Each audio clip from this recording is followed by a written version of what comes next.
Hunter S. Thompson's letter on finding your purpose and living a meaningful life. Dear Hume, you ask for advice. Ah, what a very human and very dangerous thing to do. For to give advice to a man who asks what to do with his life implies something very close to egomania. To presume to point to the right and ultimate goal, to point a trembling finger in the right direction is something only a fool would take upon himself. I'm not a fool, but I respect your sincerity in asking my advice. I ask you, though, in listening to what I say, to remember that all advice can only be a product of the man who gives it. What is truth to one may seem disaster to another. I do not see life through your eyes, nor you through mine. If I were to attempt to give you specific advice, it would be too much like the blind leading the blind. To be or not to be, that is the question. Whether this nobler in the mind is to suffer the slings and arrows of outrageous fortune, or to take arms against a sea of troubles. And indeed this is the question, whether to float with the tide or to swim for a goal. It is a choice we must all make consciously or unconsciously at one point in our lives. So few people understand this. Think of any decision you've made which had a bearing on your future. I may be wrong, but I don't see how it could have been anything but a choice, however indirect, between the two things I've mentioned, the floating or the swimming. But why not float if you have no goal? That is another question. It is unquestionably better to enjoy the floating than to swim in uncertainty. How does a man find a goal? Not a castle in the stars, but a real and tangible thing. How can a man be sure he is not after the big rock candy mountain, the enticing sugar candy goal that has little taste and no substance? The answer, and in a sense the tragedy of life, is that we seek to understand the goal and not the man. We set up a goal which demands of us certain things and we do these things. We adjust to the demands of a concept which cannot be valid. When you were young, let us say that you wanted to be a fireman. I reasonably feel safe in saying that you no longer want to be a fireman. Why? Because your perspective has changed. It's not the fireman who has changed, but you. Every man is the sum total of his reactions to experience. As your experiences differ and multiply, you become a different man, and hence your perspective changes. This goes on and on. Every reaction is a learning process. Every significant experience alters your perspective. So it would seem foolish, would it not, to adjust our lives to the demands of a goal we see from a different angle every day? How could we ever hope to accomplish anything other than galloping neurosis?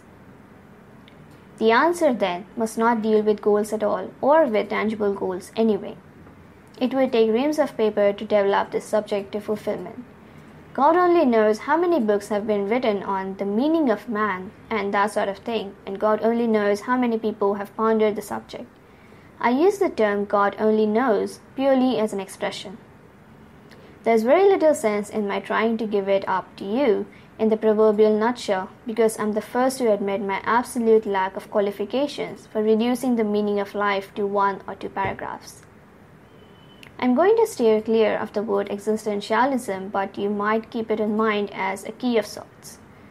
You might also try something called Being and Nothingness by Jean-Paul Sartre, and another little thing called existentialism from Dostoevsky to Sartre.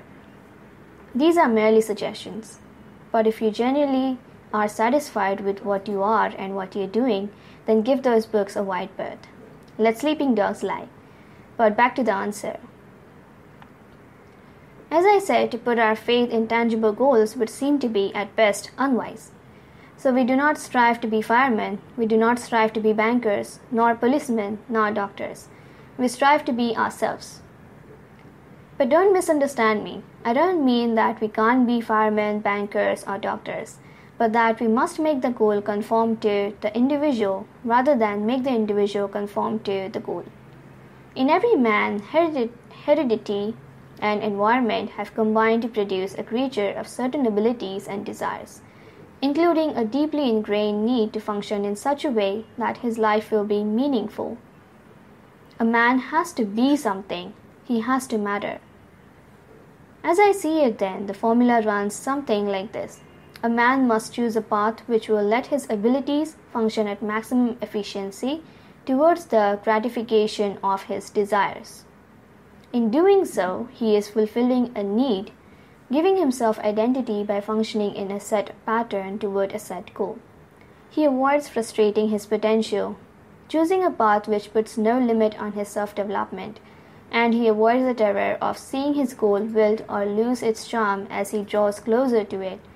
Rather than bending himself to meet the demands of that which he seeks, he has bent his goal to conform to his abilities and desires. In short, he has not dedicated his life to reaching a predefined goal, but he has chosen a way of life he knows he will enjoy. The goal is absolutely secondary. It is the functioning toward the goal which is important. And it seems almost ridiculous to say that a man must function in a pattern of his own choosing. For to let another man define your own goals is to give up one of the most meaningful aspects of life, the definitive act of will which makes a man an individual. Let's assume that you think you have a choice of 8 paths to follow, all predefined paths, of course. And let's assume that you can't see any real purpose in any of the 8. Then, and here is the essence of all I've said, you must find a 9th path. Naturally, it isn't as easy as it sounds. You've lived a relatively narrow life, a vertical rather than a horizontal existence. So it isn't any too difficult to understand why you seem to feel the way you do. But a man who procrastinates in his choosing will inevitably have his choice made for him by circumstance.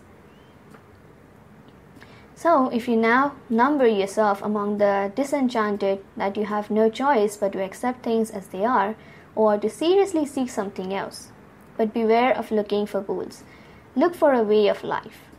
Decide how you want to live and then see what you can do to make a living within the way of life. But you say, I don't know where to look. I don't know what to look for. And there's the crux. Is it worth giving up what I have to look for something better? I don't know, is it? Who can make that decision but you? But even by deciding to look, you can go a long way toward making the choice. If I don't call this to a halt, I'm going to find myself writing a book. I hope it's not as confusing as it looks at first glance. Keep in mind, of course, that this is my way of looking at things. I happen to think that it's pretty generally applicable, but you may not. Each of us has to create our own credo. This merely happens to be mine. If any part of it doesn't seem to make any sense, by all means call it to my attention. I'm not trying to send you out on the road in search of Valhalla, but merely pointing out that it is not necessary to accept the choices handed to you by life as you know it. There is more to it than that. No one has to do something he doesn't want to do for the rest of his life. But then again, if that's what you wind up doing, by all means convince yourself that you had to do it. You will have lots of company. And that's it for now.